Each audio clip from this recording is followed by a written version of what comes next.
Press on a Wednesday morning here on Smooth 98.1. Love music, love life. It's 32 minutes past 7 a.m. My name is Ayokunmi. Great to have you join us once again. We're going to have a very interesting morning. The stories are hot, analysts are on the ground, and it's a full house, believe me when I say that. And the only thing that will add to the whole melting pot is your contributions and your thoughts. So join us on WhatsApp. Join us on YouTube as well. WhatsApp 0911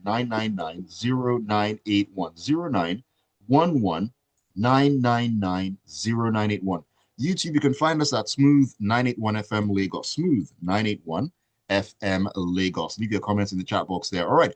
Like I said, it's a full house this morning. Joining me at this time, Lakunle Yusuf, Devoe, Okorie as well. Lakunle, good morning to you. Good morning, Ayo. Good morning, Devoe, and good morning to our undeclared unionists in the house. Devoe, good morning to you. And yes, morning, world. Morning, Lagos. AY, Lakunle, and our trade unionist, C. Cool. Free ASU. Free ASU. All ASU lives matter. Oh my goodness. Well, as I said, full house this morning. Mr. C is joining us on the show as well. Mr. C, good to see you. Good morning, Ayo. Good morning, Dave. Good morning. Alrighty, let's begin talking about ASU this morning. Yes, we're stepping into the Guardian here. As Devoe said, free ASU lives matter. Well, fresh facts have emerged suggesting that the Academic Staff Union of Universities may be sabotaging the federal government's renewed efforts to reform and resolve long-standing issues that often lead to strikes in Nigeria's tertiary institutions. It has also dared the federal government's punitive no work, no pay policy, declaring its readiness to equally impose a no pay, no work action. I can go on and on, but I will let you dive into this one. Devoe, I know you have a couple of thoughts on this. Lakunle, I know you do as well. But Devoe, let me get your thoughts in Lakunle and then Mr. Seal weighing on this matter as well. Right. I think it's one of the most crucial matters on the table right now, since they have embarked on their 2-week strike, despite the federal government attempting to, in quotes, wade into the matter. And at this point, if you check the media, what you will see is that the federal government has invoked its no work, no pay policy, which you really wonder if it was about collective bargaining. How are they taking this angle? Because one must say, ASU is not your regular trade union. ASU is not like NLC, it's not like NUPENG. This is the highest level of our intelligentsia in the country. So I expect some kind of, what do you call it? Some kind of civility to the conversations, even it shouldn't have reached the point of a strike. ASU has told us back and forth how the minister has not been he hasn't attended to their issues with a sense of urgency. Well, ditto and copy, check history. It's been like that since 2009. This is 16 years of an issue which should be fundamental to our development. Yet, the government, when I say government, remember it's in continuum. Government after government have shown that their value for education is very minimal. So instead of going back and forth, because the whole idea of this conversation is not to keep saying, okay, the ministry did this, the federal government did that, ASU did this. That's madness, because here we are going again, downing tools, and you always know the implications. Students get sent home. It affects universities. There are 193 universities between the federal and the state governments. Now, if a country intends to be productive, education, I would say, after power, is the most crucial investment that has to be made. Education is never cheap anywhere in the world. It's an investment. Therefore, if you look at the criteria or the issues that ASU has kept on holding the federal government on, because they're the owners of these schools and the state governments, it borders on money between their working conditions, which is their salaries, their leave allowances, etc., to revitalization, which is funding the equipment and the infrastructure for the universities. Everything is bordering on money. So I expect ASU to tilt or change its pursuits into financial autonomy. Financial autonomy means giving, either you give it partial, like we did for the discos, okay? Meaning they're enabled and empowered to raise private sector funding, or you give them full autonomy, meaning like any other private school, they have to now raise their own money, or private sector investors will come in and take it over.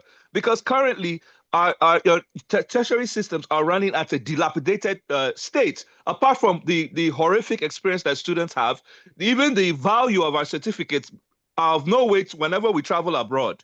Now, that Okay, is not to say that okay, our Devoe. students are not cool. Now, my point is this, right? It's enough of this going back and forth and not gaining it. Why are they even doing a warning strike? They should just down tools and let's resolve this matter once and for all. I believe, right? Now, what I'm proposing is not rocket science. Remember, for almost 30 years, the federal government had 4 refineries that could not produce 1 liter of oil. Then came a private sector player called Dangote because of the PIA. Okay. Now, you can now see that what was our years of shame has now become something that we can work with. Okay. Now, take a look at a telecom sector. A telecom sector for ages was moribund. We used to Wrap it wait up, at Devoe. Nitel for 3 to 4 days, and until the players came in, and we now in proper telecom services, one of the best in the continent.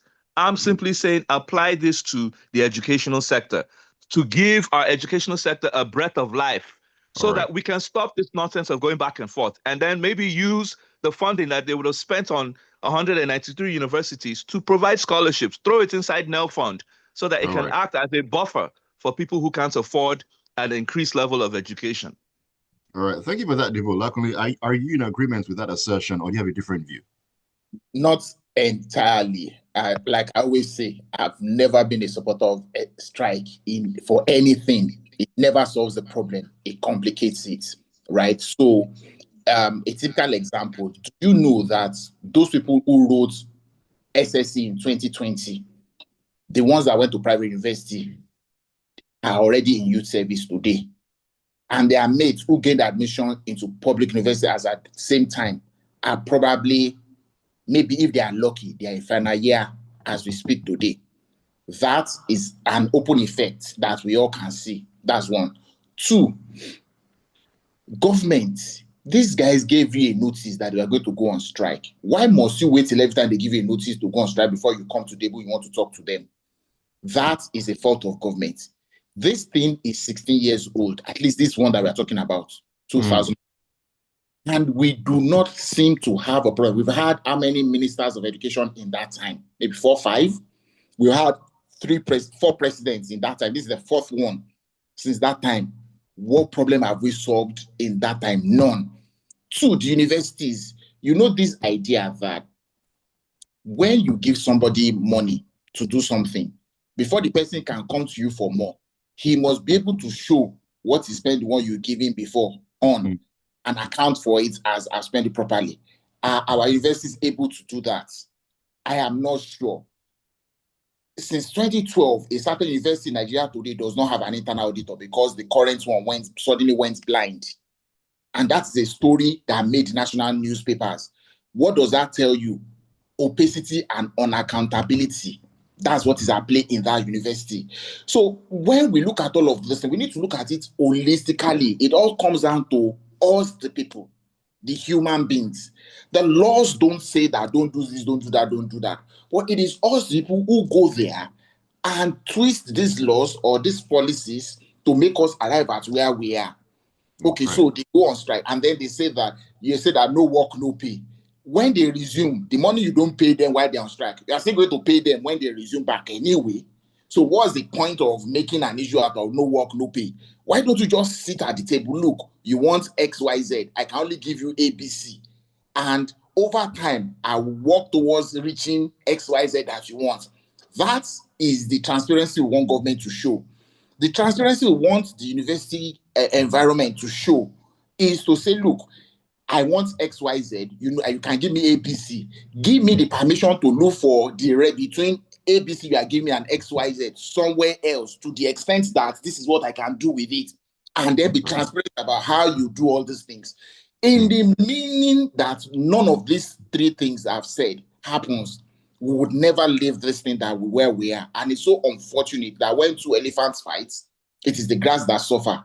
It's not even children, much more that the parents who then have to worry about keeping them at home to ensure that they are not going into something that is unwholesome, to ensure that they are safe, to ensure then that they don't lose focus, and then Right. also the money to pay at the end of the day. So I need government and ASU to sit down as adults that they are and solve their problems. They need to solve their problems, Mr. C. Very quickly, a minute, Max.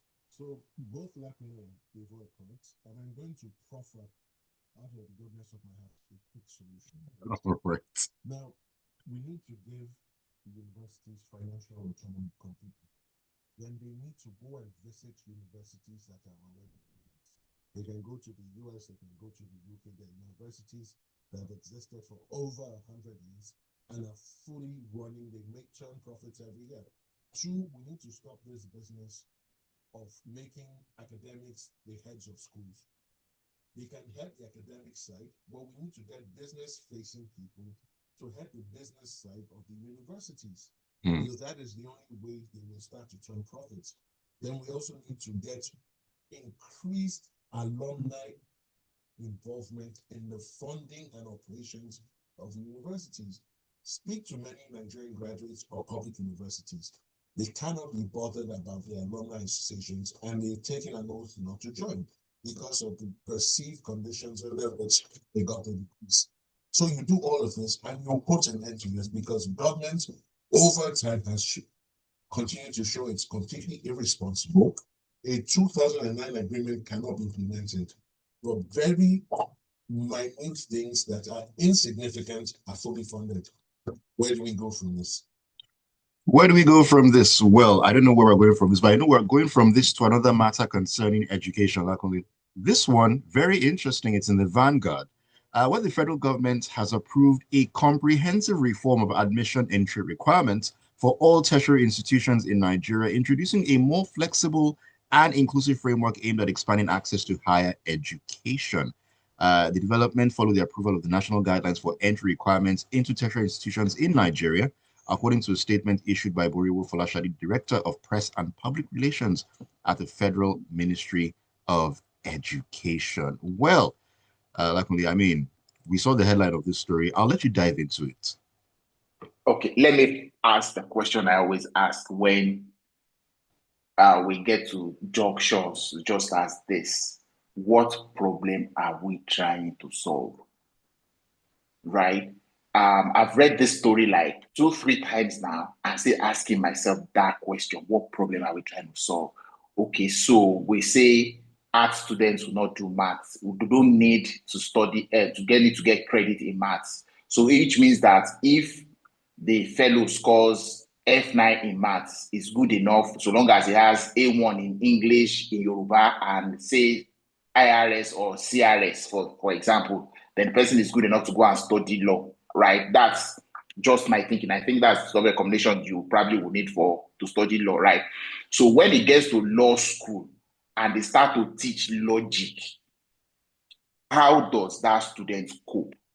Logic is basically foundationally mathematics, or let's say the minimum arithmetic.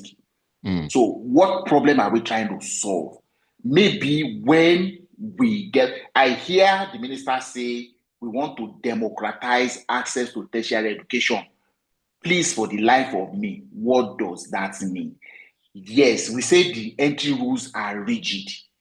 How flexible do we want to make it? Do we want to raise people that we are sure are capable of tertiary education, or we just want people to go for tertiary education for the sake of going for tertiary education? We could as well say, look, don't go to school at all. Just go and fill JAMB form and write any exam of your choice and you enter university. Why spend 6 years learning all these things and then write an exam and then you say you don't have to pass it? Just go to the university because you have passed a certain number. Again, I know maybe we are headed towards the American style, where, for example, your first degree could have studied library studies or English or anything, and then maybe 4 years down the line, you go to medical school and say you want to study medicine, and you're able to show your capability to cope in medical school. Maybe that's where we are headed, but we need to be very we need to communicate the reasons for these things properly, not using generic things like democratize access to tertiary education. What are you democratizing about? Education is education. You either know it and have it, or don't know it and don't have it. You cannot say somebody who does not know 1 plus 1, 2 plus 2. How do you want me to trust that person with anything at all in the future? You're saying it's compulsory for science students, granted. Okay. I mean, so what other thing do we want to use as a measure? I'm also a believer in that, yes, exam may not be the best test of a student's capability, yes, but please tell me, is there anything else that we can use to test students' capability, especially in the numbers that we have? Today, if that's why we brought in the continuous assessment and the attendance thing, to even lower the influence of examinations. Continuous assessment meaning your contribution in schoolwork. Attendance meaning attending the class to at least say, even if you don't know it, you are there when it was taught. And then exam. So we have tried to make these things easier that way. But to say that you are not going to write maths, that maths is not compulsory for anybody passing school SAT, I disagree with the minister. All right. Thank you for sharing those thoughts there, Lakunle. Mr. C, do you have a word to chip in on this particular one? I agree with that. Extremely shocked that we're even contemplating throwing a path like this. Math is critical even for the arts subject. So take a subject like music. It has math principles in it. When you're timing your melodies, your beats, your rhythms, and then math just gives each student the ability to critically think. And that is what is required at the university level. The ability to think, the ability to flesh out your answers. To a large extent, everything you do in life has some element of logic in it. So why they want to cut that out, I have no idea. Imagine the next generation of lawyers who don't know maths. And then you expect them to make sensible arguments in court? How? You expect them to give you sensible opinions on Nigerian law and what the implications are if there's a change left or right? It's not going to happen. So I think they need to revisit this and scrap it. If you are not good in maths, then there's a fundamental problem. There's a fundamental problem. Just another quick one, the thought. I think that what we should focus more on is how do we teach math such that we will not be having this kind of conversation of exempting people from it. That's a very valid point. I think that is what we should focus on. Because a lot of people complain about the teaching of mathematics. Exactly. That's very problematic. Should focus on. Not that we should exempt people. We can't run away from a problem. We can't throw money at the problem and expect that problem will be solved. Okay. That is not the way to solve problems. I disagree 100% with the minister on this. Okay, very good. All right, Devoe, let me come back to you here. Let's look at this particular issue. It's in the Leadership newspaper, and it's Nasarawa State. Number 5. 5. Okay. Yeah. All right. Petroleum matters here. Okay, this is in the Punch. Amid worsening supply challenges and rising pump prices, petroleum marketers have begun moves to import petrol independently as the commodity moved close to the 1,000 naira per liter mark across major cities in the country. We are back here again, close to 1,000. What are the issues? Let me make this short. Because of the strike, obviously, there has been a fallout in terms of distribution. You can see this being reflected in gas. Many people are running helter-skelter for gas. You can also see this in PMS, etc., and co. Because the unions downed crude capacity skills to the refinery. Now you see how damaging it is whenever industrialists like Mr. C in the studio down tools and how it affects all of us as a country. Okay, so the lesson here is that the federal government should be on top of their duty. They should not allow these things to happen, especially among critical sectors of the economy, because it takes a while. Yes, the price has gone up because supply has reduced. demand is still there. But the point is, it will come down once everything settles. But this, what I call it, suffering and inconvenience is needless. It could have been averted. Thank you. All right, Devoe, let me take a few messages here very quickly. This is this is Victor. Victor says, if you don't pass math as a lawyer, then you want a job later in a bank or finance firm after graduation. That means with these requirements, lawyers will only have to work in court. Okay. This is Shagun. Everybody's using lawyers as examples. Shagun says, one funny question as per ASU. Are the resident electoral commissioners in the last 2023 elections part of ASU? Pun intended. Well, that I cannot answer. Ajay Oluniluwa in Magodo GRA Sherry says, good morning, I and all the fine gentlemen in the house. Good morning to you, sir. It's unfortunate that ASU is constrained to go on this strike, and instead of the president to make good his promise to prevent it, all the government is offering is a no work, no pay directive that will further aggravate the situation. And why, for goodness sake, will an agreement signed since 2009 be left unimplemented? There's no renewed hope in all of these.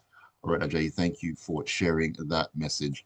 All right, let's walk back into, let's walk back into the stories here. And where are we going to right now?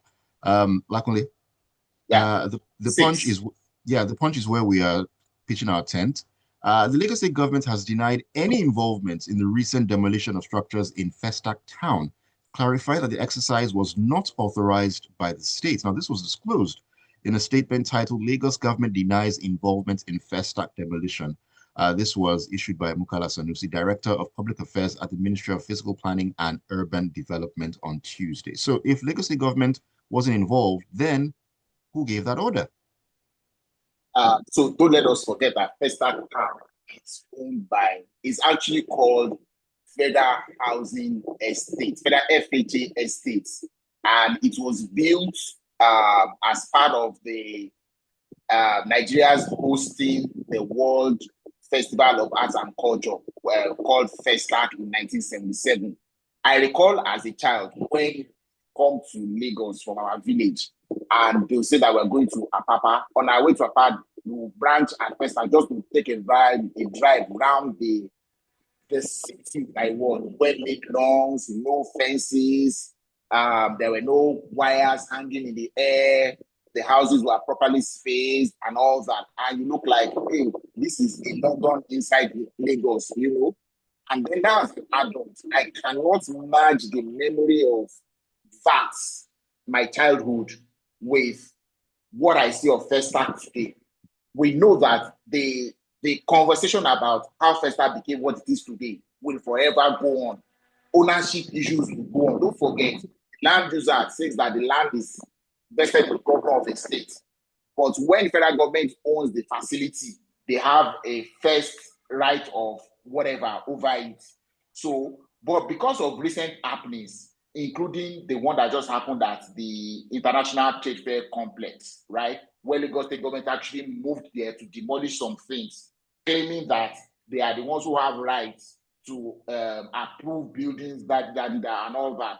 Now, it's so easy for people to also say that they are the ones who are doing this. Don't forget, the FHA's primary responsibility is to keep the estate in its original plan, which we have deviated from a long time, over years. This is a 40-year period of rot that has happened to Festac.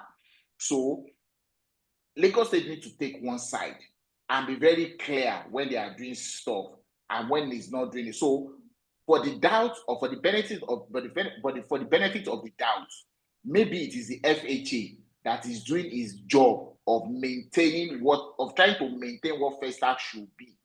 Festac is not a place that you would ordinarily want to live at right now if you knew what it was back in the 70s and the 80s compared to what it is now, right? So, urban renewal, we need to start acting on those things. What do we need to do? We don't need to be lawless. Government also needs to be responsive to know when people are contravening these laws and stop it from happening. And not waiting when people are fully built before they start destroying. It's a waste of money, energy, human time is a waste of everything you can think of that for that to happen.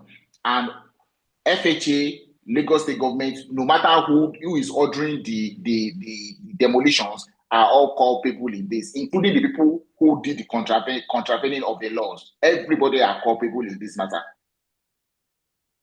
Okay, I just have one question to ask. I've read the Lagos State Ministry statement, and the Lagos State government made no mention of investigating who's behind the demolitions.